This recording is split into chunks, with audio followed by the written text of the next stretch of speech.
Hi, my name is Matt Denicourt, and I'm an applications engineer here at Hanna Instruments.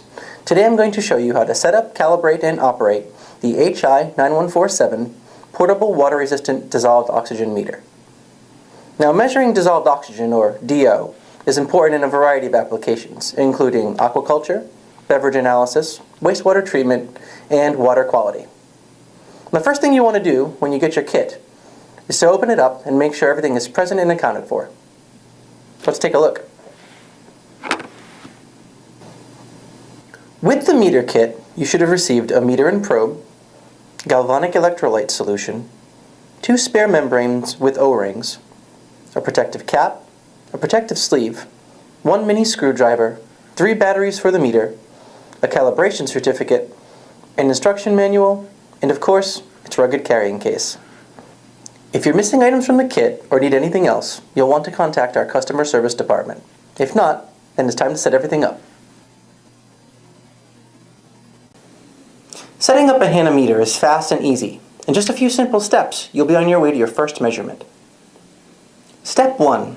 Secure the probe to the meter. It comes attached, so just check to make sure. Step 2. Remove the red and black plastic cap from the probe. That's just for shipping. Step 3. Prep the sensor by soaking the bottom inch of the probe in electrolyte solution for a few minutes. Step 4. Inspect the membrane cap.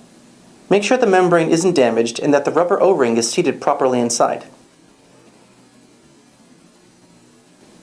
Step 5. Prime the cap with electrolyte solution. Shake gently, discard, and refill with clean solution. Step 6. Gently tap the side of the cap to remove any trapped air bubbles. Don't tap the membrane itself, that could damage it. Step 7. Now, with the sensor facing downward, slowly screw on the membrane cap upward and counterclockwise. Some electrolyte will overflow, but that's okay. Step 8. Finally, put the protective plastic cover on the probe. You're going to want to use this while the probe is not in use. It keeps it safe and in good condition. Once you've inspected and set up your HI9147, go ahead and turn on the meter.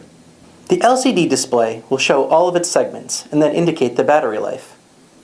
Since this is a galvanic probe and meter, once the message disappears, you're ready for calibration.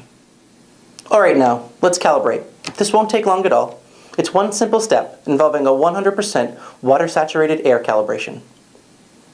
Keeping the probe facing downwards as normal, hold the probe in air over a sample of water, but don't submerge it. Alternatively, you can fill the protective cap with a few milliliters of water and place the probe inside over the water. Don't submerge it again. Also, don't forget to dump out the water when finished. Press the cal button.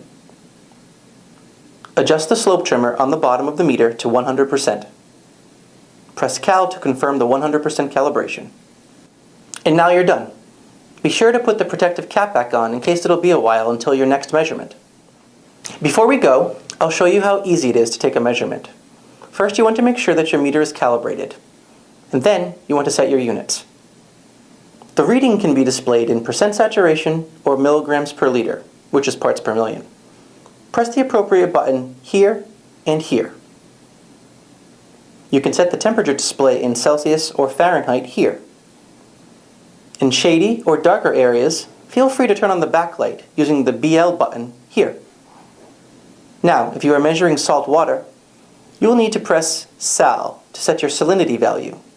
Use the arrow keys to modify the coefficient, then press Sal to lock in the value. If you are at a higher altitude, you'll need to consult the table in your manual for your altitude correction factor. Find your altitude and add its corresponding factor to your salinity value using the Sal button again.